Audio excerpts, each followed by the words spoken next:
Welcome back to Voices in Health and Wellness. This is the podcast where we explore the real stories behind running and scaling modern healthcare practices. Today's episode is especially relevant for anyone navigating the complexity of growing a specialist clinic while trying to do everything themselves. I'm your host, Dr. Andrew Greenland, and today I'm joined by Tiffany Miller-Bolerjak, Office Manager and Administrator at Dallas Neuro Rehab Centre, where she plays a central role in overseeing the operational and administrative side of a highly specialised neurorehabilitation practice. Tiffany also brings a broader perspective as the CEO and managing member of Dragon Slayers Credentialing and Consulting, giving her unique insight into both the internal workings of a clinic and the wider systems that support healthcare businesses behind the scenes. So, Tiffany, without further ado, I'd like to welcome you to the show and thank you so much for joining me today. Of course. Thank you for having me, Dr. Greenland. Really happy to be here. Wonderful. Would you mind perhaps sharing a little bit about your journey in terms of what's led you to where you've currently ended up? Because I think that will be fascinating for people to hear. Yeah, of course. In high school, I found that I was passionate about mental health care. I had a number of friends that were going through different situations with their families. I had my own experiences with my family. And it sort of all barreled into, I really want to work in the medical field. And I was planning to go into medicine and be a physician. And that is the journey I set out on going to college. I was pre-med and graduated with, the double major and had all the plans. And much like things do, nothing exactly went the way that I planned. My senior year, final year in undergrad, both of my parents got really sick. And I knew that I could not commit to a medical school because on my mind constantly, my parents would be present. I would want to be able to drop everything and go to them if that was where we were at. And you can't really do that in medical school. You have to be there. So I pivoted and I looked back at my unique skill set and things that I had found through different activities in college and even back in high school that I excelled at, and found that I was very good at administrative work, that I could navigate bureaucratic processes, that where other people would hit walls, I would, build a ladder, so to speak. And so I pivoted and decided to pursue a master's degree in health services administration with the intention of going into practice management and administration. And that's exactly what I did. Throughout college, I worked as an in-home health aide. So I was providing hands-on care from the time I was 19 until, 2018. I don't want to date myself, but for about 5 years, well into my mid-20s.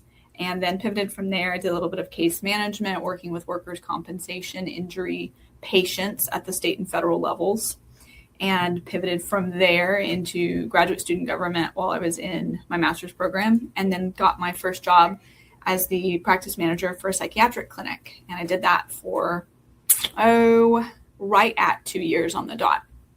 And then eventually made my way here and have done a little bit of everything in between: care coordination and inpatient supervision. And now, of course, I'm the practice administrator and practice manager here, which basically just means three things at the end of the day. And I've explained this before. The patient's unhappy with the doctor, you go back to the doctor and you figure out how to improve that experience and what to do in those specific cases where maybe all of our protocols and policies and processes could not help us. So, what do we need to change, if anything, so that this situation doesn't repeat? If the doctor is not achieving compliance with the patient, if we've got patients trying to get up and walk out in the middle of an assessment, or coming back to us afterwards and saying they had all these problems that we didn't know about the day of, what can I do with the doctor and with the staff here to ensure that our patients are compliant to the extent that the doctor's licensing requires? Because at the end of the day, it's their career on the line if patients are consistently not doing what the patients need to do. And then finally, unfortunately, if you work in health insurance, I'm fighting you in some way, format, or fashion every single day because I have to, because that's how we get paid, right? If we're seeing an insurance-based client. So that's a little bit about what I'm doing now and how I got there. As far as the credentialing and consulting work, I didn't intend, again, best laid plans and all of that, didn't intend to go into that at all. That ended up being a skill set that I had to develop at my first job at the psychiatric clinic. And unfortunately, once people in healthcare find out that you're competent at something, they keep trying to make you do it, whether or not you want to. So again, very good at administrative and bureaucratic processes, and that is all that insurance credentialing is. And that's what a lot of the consulting work is too, is, okay, here's how you can build a better policy so you're not having this issue over and over again with your patients. Here's what you need to do to make sure you're doing all of your pre-check steps to ensure your appointments are going smoothly. So it's a little bit of the credentialing, a little bit of the consulting work, and all of the overlap areas where they impact one another. Amazing. No, thank you very much for sharing. It's such useful context to understand what shapes you in terms of your career and your training and how you've ended up doing what you do. So thank you for sharing. Yes. And thank you for distilling down those sort of three key roles that you have in your administrative role at Dallas Neuro Rehab Clinic. But how does that pan out in terms of what does a typical day look like for you? I know no 2 days are going to be the same, but right. How does your day work out? Well, the setting in a neuropsychological clinic is pretty similar day to day, Monday through Thursday, 2 patients a day per clinician. 9 a.m. to 1 p.m. is patient 1, 1 p.m. to 5 p.m. is patient 2. So the actual structure is pretty much the same Monday through Thursday. What's different and interesting and unique are the actual patients themselves. So at this clinic, we serve the lifespan. So we're working with children as young as 6 years old, up to geriatric patients that could be 100 plus. And yes, we have seen one patient that did fall into that basket, in the time that I've been here since 2024. So every battery of tests that you're giving these patients is depending not just on their age, but on their demographics, including their education level. So a patient that comes in that's 20 years old, that's a Latino woman from the United States that went to school through a bachelor's degree is not necessarily given the same battery of tests that somebody who is exactly the same in every single way, but they have a PhD is going to be given. The standards for performance we would expect to be higher for someone with a PhD. So you could have 2 patients that seem to be exactly the same on a surface level, but they're not going to take the same tests. And the normative data that's being used to score the test performances are not going to be the same sets of data. And that's how it should be. So every patient is presenting a unique challenge, and some of them you're having to start the testing process with an interview with the doctor because based on their past medical history and fears or anxiety that they may have, it's best to start with the doctor so the doctor can set the tone. Here's what's going to happen today. What concerns do you have? Let's talk through them now so that when you get into their room to do the testing, they're not freaking out as much. Neuropsych testing is, kindly put, for a lot of people, the worst day of their life, because if they're a dementia or an Alzheimer's patient, they're afraid that they're going to come in here, they're not going to do well, and the end of the appointment, we're going to sit there and tell them, you can't live independently anymore, we're taking your car keys, we're taking your bank account, you can't have a phone anymore. They really think that's what's going to happen. And for the record, that's not what we do. That's not at all what neuropsych testing is about. They might be a 6, 7, 8-year-old child that family suspects ADHD, teachers suspect ADHD, and we're asking them to sit still for 3 to 4 hours and do some puzzles that are going to require them to concentrate. It's not fun for most people that come in here. We try. We have snacks. We take breaks. We have good attitudes on the testing side for the staff and the clinicians. We make sure the rooms are comfortable. We decorate. We do everything we can, right? But it's just not a fun process. But the results ultimately contribute to these robust treatment plans where we talk about diet, we talk about water intake, we talk about movement, we talk about sleep. We're making recommendations for cognitive exercises and puzzles. We're giving them valuable data they can give to their PCPs or their psychiatrist or their neurologist or their brain surgeon or whoever needs this data besides the patient. And it all comes together to ensure that the other members of their treatment team, that their family, that their neighbors, whoever's involved in their care and wants to see their continued quality of life improve, that data And those treatment recommendations are fundamental to all of those people's next actions moving forward. Thank you. So you've touched in great detail on the patient journey, starting off with the testing and then leading through to recommendations. What does it take operationally to support this process from your perspective? Operationally, so staff, before a testing psychometrist, they're called psychometrists or psychometricians, they are going through typically about 6 weeks of training before they ever get to sit with a patient. So we're talking about 6 weeks, 40 hours a week of shadowing the clinician, shadowing current psychometrists, reading up on the tests, studying the tests, scoring materials, handing them back to the clinician or the other psychometrist to check their work, going back and saying, here's where you did well, here's where you need to keep improving. So from a staff standpoint, I've got 6 weeks of training I have to put them through that is just money. It's being invested, right? The idea is we invest the time, we invest the money, we do the training, and then they're able to start seeing patients. But financially, that's just a drain. I mean, it's 6 weeks of a drain. On the clinical side, neuropsychologists are extremely expensive. And if we don't do our due diligence in ensuring that we know exactly what a patient is here to see, if I put them in front of the neuropsychologist without checking the referral, without talking to the referring office, without ensuring I understand what the patient's expectations are coming in, it may end up being that they meet with the doctor and then they're gone, in which case I just used a slot for something that could have been handled at intake, because we could have determined on the front end at the front desk that this was not going to be the right setting for them, that this was not what they were expecting it to be. So there are a ton of pieces that go into this. We're talking about thousands of dollars are spent monthly on materials, on testing materials, on the online reports that are generated where we plug in the data and it generates the actual report and where the scores fall within the normative data sets. We're talking about ongoing training at least once a month where we're touching base with the clinicians and the psychometrists to say, here's something new we just learned about one of the tests we're giving, or the WAIS-5 just came out. That's the Wechsler scale of intelligence.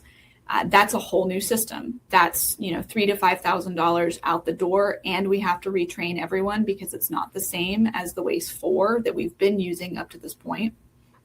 And we never know exactly. I mean, there are signs, right? There's notices that start to go out. There's rumblings in the community, so you have an idea of when a test is about to get fundamentally overturned and redone. Kind of like moving from DSM-4 to DSM-5, right? It's new information you're having to take in and learn. It's the same. Now imagine that, but it's every single assessment we give that can happen at any point in time. And if it does, we have to reevaluate the methodologies we're using, make sure our technology is up to par and can handle the new programs. I mean, it's a lot. There's a lot. Also, most neuropsychological testing assessments, it used to be you bought them and then you had them. And you could run the scoring and you could run the reports and you could do that an unlimited number of times forever. Almost every assessment has moved over into the space where they are now requiring annual subscriptions. So we don't buy it and own it, we're subscribing to it. And if we don't keep up our subscription, we can't use it. Got it. Interesting. How does your consulting work influence how you think about running the clinic? I get to encounter a number of different specialties through that work. Of course, most of the individuals I'm currently working with are mental health practitioners, psychiatrists, or neurologists. I have a couple that are more on the physical medicine side, but you get to sort of see the difference is in, number one, volume. So like I said, we're only doing 1 or 2 patients per day per clinician. That blows most people's minds out the gate because they're seeing 3, 4, 5, 6 an hour. So that's immediately a key difference that crops up, where if I was drawing up a consulting plan for generating patient referrals, for example, for a psychiatrist, that's not going to look anything like what I would draw up for the clinic here, because we're not always targeting, number one, the same patients. Our work does cross over. We both work in mental health, but we're not always targeting the same patients. Number two, patients are a lot less keen on a very long appointment versus something relatively short. They go in, they talk about how they're feeling, what's going on, and they have some immediate solutions on the table. Our process is longer. We need to see for this long. We need time to process the data. We need time to write it up. And then we need time to go back to the existing literature to make sure that the recommendations we're making are in line with current research on what helps somebody in your situation. So when I'm doing the consulting work with my other clients, I get to see a glimpse of, through their office managers and their administrators, what they're uniquely challenged by and what problems they're encountering. And a lot of times they're actually not that far from our practice. And so it'll be interesting to have the experience of, I have 2 psychiatrists that are in the same area. One of them is having no issues with patient volume and referrals, and the other one is struggling to have enough patients to fill one clinical day. And then talking to them about, well, how are you going about reaching the community? And you learn a lot about, well, interestingly, what their programs taught them and their careers have led them to at the current pacing.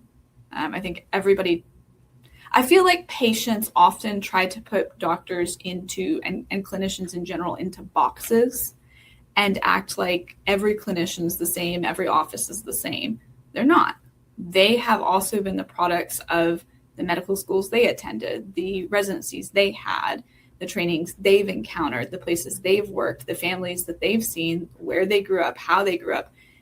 All of those things come together in how they approach their patients. And it necessarily impacts their operations. You get to see immediately who values what. I learned pretty quickly who's valuing their administrators and their office managers and who's not. And I have gotten to have some of those tough conversations of, hey, you really need to work with your office manager. And when they're giving you this feedback on your staff, on your operations, on your patients' outcomes, what they're hearing on the front end, you need to listen. If they're telling you that the patients are saying they're unhappy with their care, you need to listen. If they're telling you that they're really happy with one particular MA or one particular nurse practitioner, not another, you need to listen, because the managers we only get involved typically when somebody's unhappy. I never get called to the front because somebody is absolutely delighted and just wants to let me know. Like, that's the sad reality. I only hear about it when it's bad. So some of the clinicians and some of the practitioners are excellent internal advocates for their clinics in listening and responding and incorporating the feedback they're getting. And some are not. And the ones that are not are typically having more problems, and that's why they're calling me in. So what major shifts are you seeing in neuro rehab or specialist clinics right now? I think you're very well positioned. You're obviously running this operation, but what are you seeing in the wider space? Well, right now I'm having a number of patients delaying assessments for financial reasons. So that's been a sad shift that I've seen from 24 to 25 and 25 to 26. And it's unfortunate and at times heartbreaking, because you do get to, know the patients and understand that they really are struggling. They really do want to do this. They want to have answers, but they're having to delay that for reasons outside of your control or their control. So I am seeing that. I am seeing a lot of people delaying care or treatment and assessment that would help them, because they feel like they don't have another choice. So, and that's an unfortunate reality it's an unfortunate reality and is the core of the problem with accessibility and affordability of healthcare, both in Texas and the United States as a whole.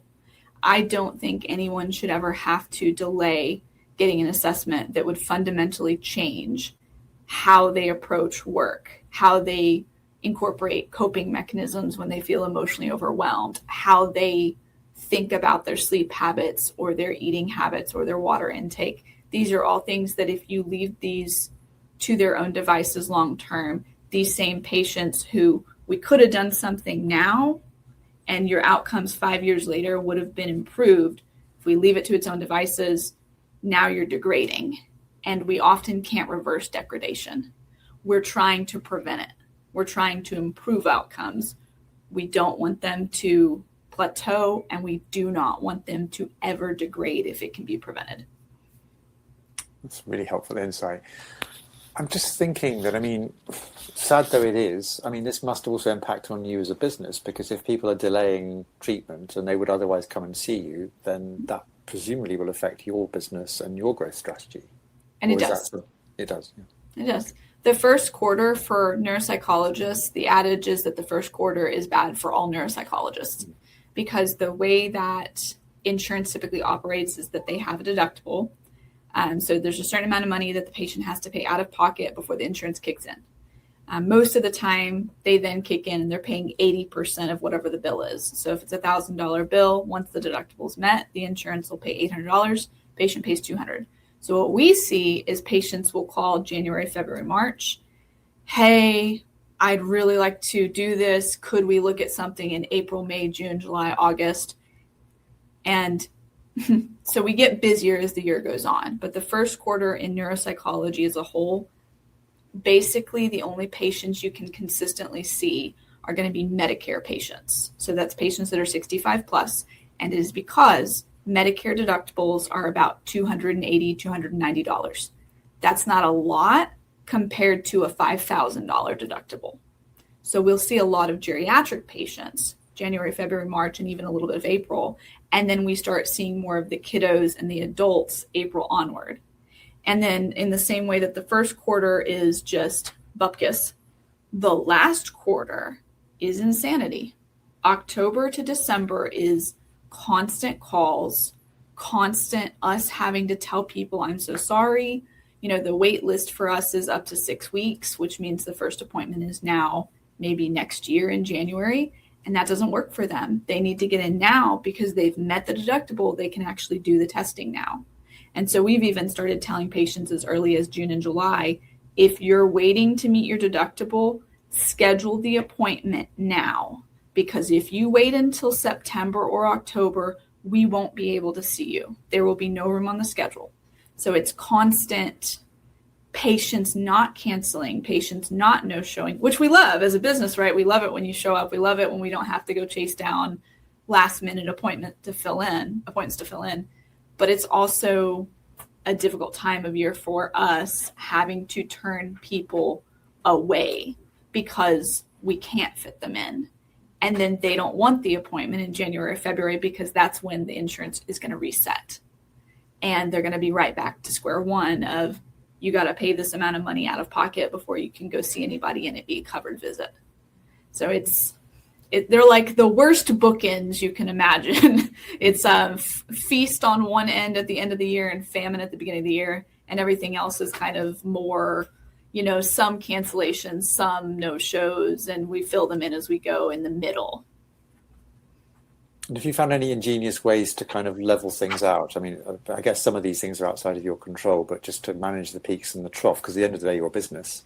You still have your outgoings, and yet you have these kind of periods where it's slow and then periods where it's completely mental. So I just wonder how you deal with that. So I found that adding in greater flexibility has actually increased patient communications. So when I came on, it was a little bit more rigid.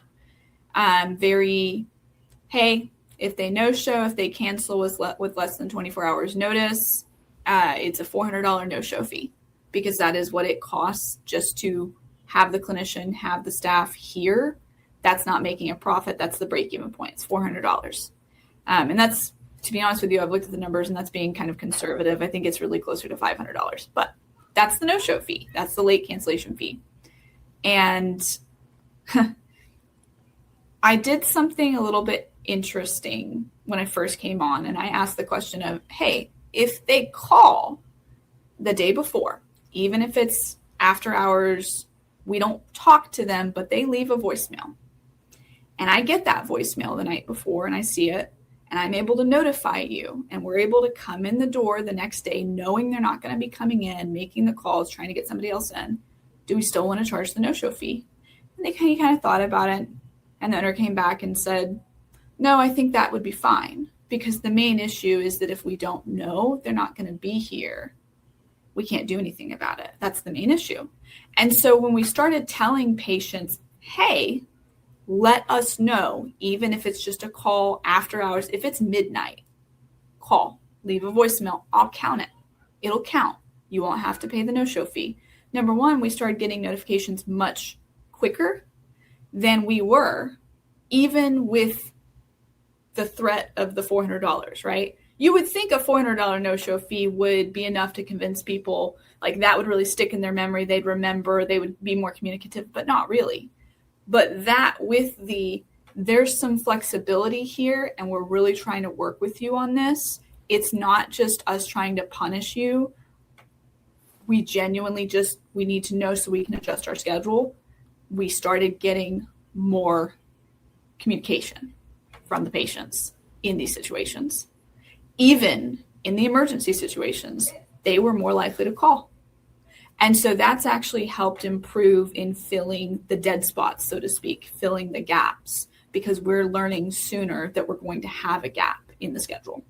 So, I mean, out the door, that was one of the first things I implemented, and it had pretty immediate results. I then was able to take that combined with revamping our waitlist process, basically of re-implementing a waitlist because they had sort of stopped doing one, and using those two tools together, fill the gaps faster. So that meant we were losing less money by just virtue of having a more full schedule.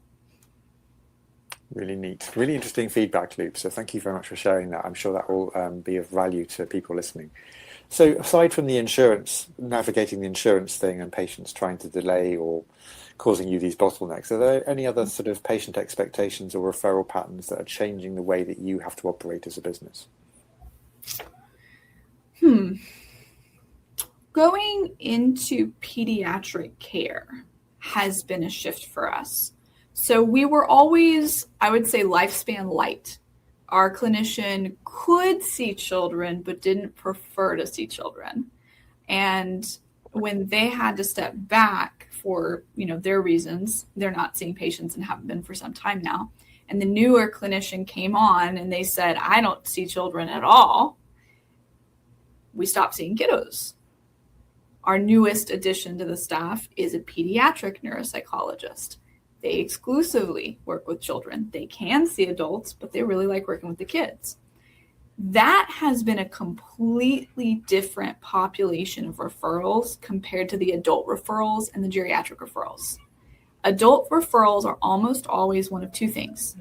Almost always. Adult ADHD assessment, adult autism. So those are psychiatric referrals. Those are almost always coming from a psychiatrist, and less commonly a PCP, or both. They both sometimes are involved in sending, two referrals for the same patient.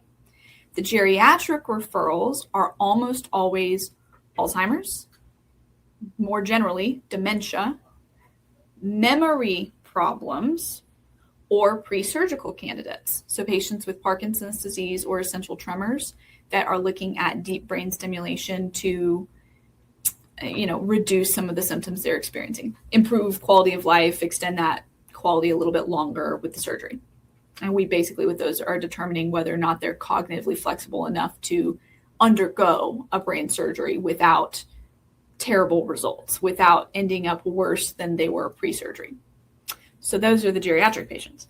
The children have been completely different. Of course, there's some ADHD. Of course, there's some autism, but there's also behavioral issues. There's also learning disabilities. There's also a little bit more depression and anxiety. Those are elements. All of those things are elements of what we see with the adults and the geriatric patients. But with the children, sometimes that's the primary issue. And that's a little bit more that border between neuropsychological assessment and psychological assessment. The kids and the geriatric patients both really don't want to do it. And there's a little bit of a similar approach for the psychometrists in encouraging them. It's almost like a bell curve, like the bell is the adults and each end of the curve, each end of the bell are the kiddos and the geriatric patients. They're a little bit similar. They have some similar tendencies. They really don't want to do it and they require more encouragement. So it's been interesting just watching those referrals start to come in for the children. in their completely different needs and assessment requests compared to those other two populations. And watching the staff also sort of learn how to respond to the children has so far been interesting of, not the kids. We've never done the kids before. We've never worked with the kids. Like, it's going to be all right. Again, retraining. This is, what it's going to be like working with the kids versus the other two populations. Here's how you can prepare for this. Thank you. So looking at this Dallas Neuro Rehab as a business, what are you most proud of? What's working really well for you now as you look at the whole operation? I think the thing I have been most pleased with immediately has been the reduction of staff turnover. So when I came on board, they were seeing psychometrists turning over about every 6 months. They would get a lot more what we would call transitional psychometrists or transitional staff that are intending to only be here for a short amount of time. Whereas the staff we have right now want to be here. They want to be here because they enjoy the work that they're doing, because they enjoy the staff that they're working with, and they are feeling positively about the work environment that we've been able to build.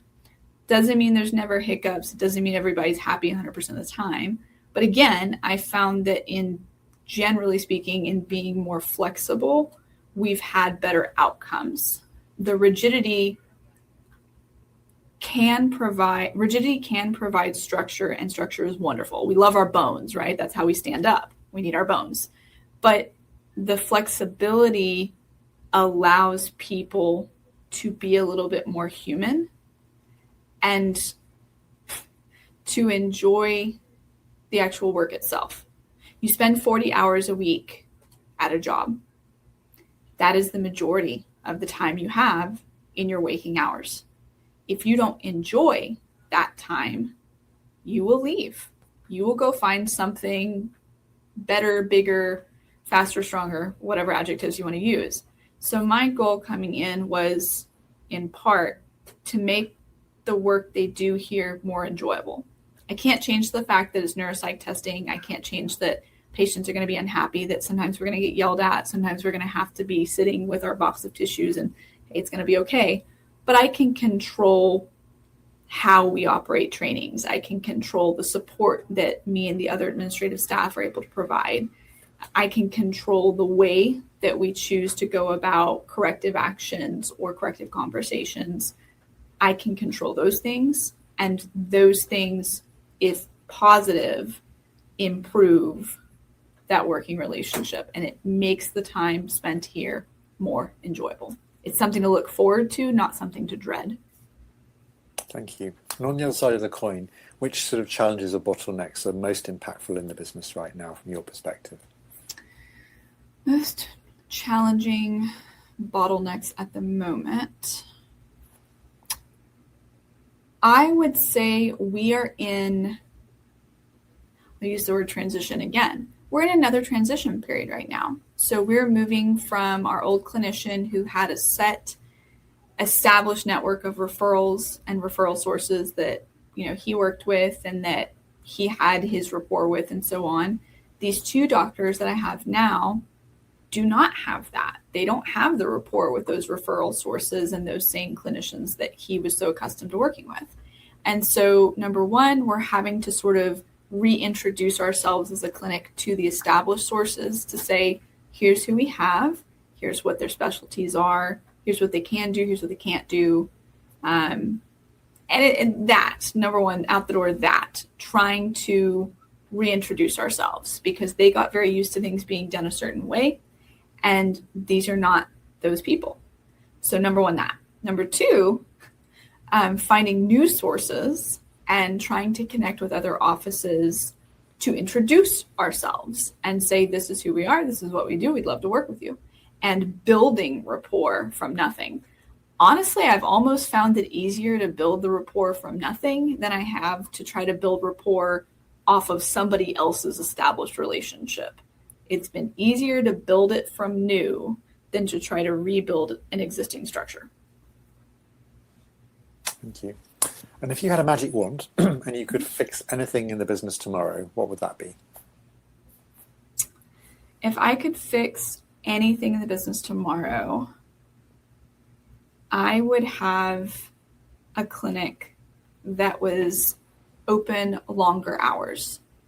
I would have daytime staff and afternoon, evening staff so that we could actually see more patients that either can't or won't take off time from work, or the children who they don't want to take them out of school to do an assessment, which is, reasonable fare. They'd have more options to get seen. The reality is that having a clinic open from 9 to 5 to something like 9 to 8, 9 to 9, that's a large operational burden on us, not just financially, but having the staff present and working with staff members who have their own scheduling needs. They want to live their own life too, right? They have a job, they have life outside of the job here. Trying to do that in our current setup would be next to impossible. We'd have to change quite a few things, but it would open up a lot more opportunities for the patients and would provide greater flexibility for the patients and even to some extent for, staff that want to work later hours and have a delayed, start point, or however you want to frame that. Not delayed, but a shifted start point. Is that still an aspiration? Would you like to be able to move to that point? Yes. Yeah. 100%. I would like to do that or look at weekends because we have people that they just want to come in on Saturday and I just can't accommodate that right now. I have some staff that would be willing to come in on some random Saturdays, but the other side of it is making sure that somebody else is always here. We never want a staff member left alone with a patient for safety reasons, both for the staff and for the patient, but also just because I never want anyone in here without support. If something does go wrong, I want me or the assistant manager to be here in case you need us, because that's part of my job. That's, item number one, patient's unhappy and clinician needs support or staff needs support. That's my first priority every time. You've mentioned staff a lot. I'm just very curious to know how you've navigated to hiring and building a team that really understands the complexity of neuro rehab care, that really kind of works in your setup. Neuropsychology is a small field. So to be honest with you, most of the staff we have are people that have reached out to us looking for work or having gotten our name from a professor that was in their postdoctoral training with one of our clinicians, or that worked with one of our clinicians at another clinic. And, the person went to them first and they weren't hiring, but they said, hey, I have this really wonderful colleague that I love. Let me refer you. They're over here. Here's their number. Go talk to them, see if they're hiring. Most of it's referrals. I mean, we rarely have had to post an actual job ad. Rarely. And typically only when we're dealing with something very specialized. So for example, if I needed and I have a Vietnamese speaking staff member that's also a psychometrist, I would love to find a Vietnamese speaking neuropsychologist. That's an ad that I've put out. No bites yet, but that's an example of the only time I've ever actually had to publish work ads has always been when we needed something specialized.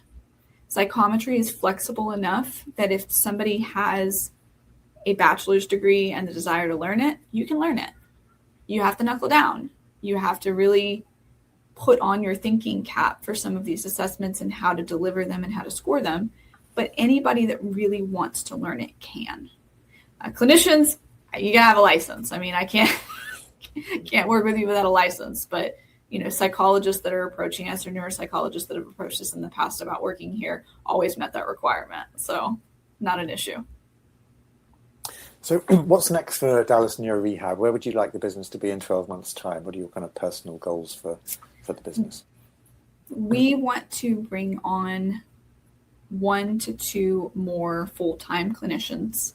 We would like to find someone that can handle epilepsy cases specifically, because while most neuropsychologists do have some training in epilepsy, it is a little bit scary for them to take on without more specialized training. It's just one of those disorders that puts the fear of God in them, so to speak. So we are looking for somebody right now that would have that level of comfort in working with patients that have seizure disorders, in particular epilepsy. The other area of interest we do serve on occasion some legal groups, similar actually to the workers' comp case management I did years ago. They're typically in similar situations where there's either been some sort of a workplace accident or there's been a car accident, or, this is a real example, somebody working away and everything's fine, and there happened to be workers on site in their office building that day and a man fell through the ceiling on top of them. Brain injury, things like that, legal cases. It takes additional training in forensic neuropsychology to have a level of comfort needed to see a legal case or a case that could become a legal case. We don't always know when we see somebody that they may become a legal case, but if we had an inkling or a suspicion, we would want to make sure we had a neuropsychologist that was prepared for that. So that's where forensic neuropsychologists come in. So I'd love to get a forensic neuropsychologist, and I'd love to get one more person with lifespan experience that can handle seizure disorders. So that would be my next two, clicking those boxes. It'd be cool to have somebody Vietnamese speaking. If one or both of them did that, then I could actually see that patient population, because I already have a staff member that can fill that need and would like to fill that need, really wants to work with that population. So I guess that's me sort of listening, doing what I said I want clinicians to do when I consult with them, right? I listened to my staff and I heard this feedback and I heard this desire and this passion to work with this patient population. And I'm trying to build the field of dreams where they can actually do that. Amazing. And with that, Tiffany, I'd like to thank you so much for joining me today. It's been a really insightful conversation. I've really enjoyed hearing about your journey, the work that you do, your approach to business. It's been really, really fascinating. So thank you so much. Really appreciate it. Well, I appreciate you and the opportunity to engage Dr. Greenland. I think that I certainly didn't know going into this that the field was as needed as it is, but also that it's as small as it is. There's not a lot of neuropsychologists, and I think everyone at some point in their life should get a neuropsych assessment. I think everyone should. I think everyone should have an idea of how their brain is functioning and the potential reasons why, and also have the knowledge of, if you don't like how these certain components of your life play out, if you don't enjoy the issues you're dealing with, executive functioning or with memory or mood, that there's somebody that can help you identify those strengths and weaknesses and that can give you a plan for what to do about those things if you want to do something. I think everyone should get a neuropsych assessment. Thank you.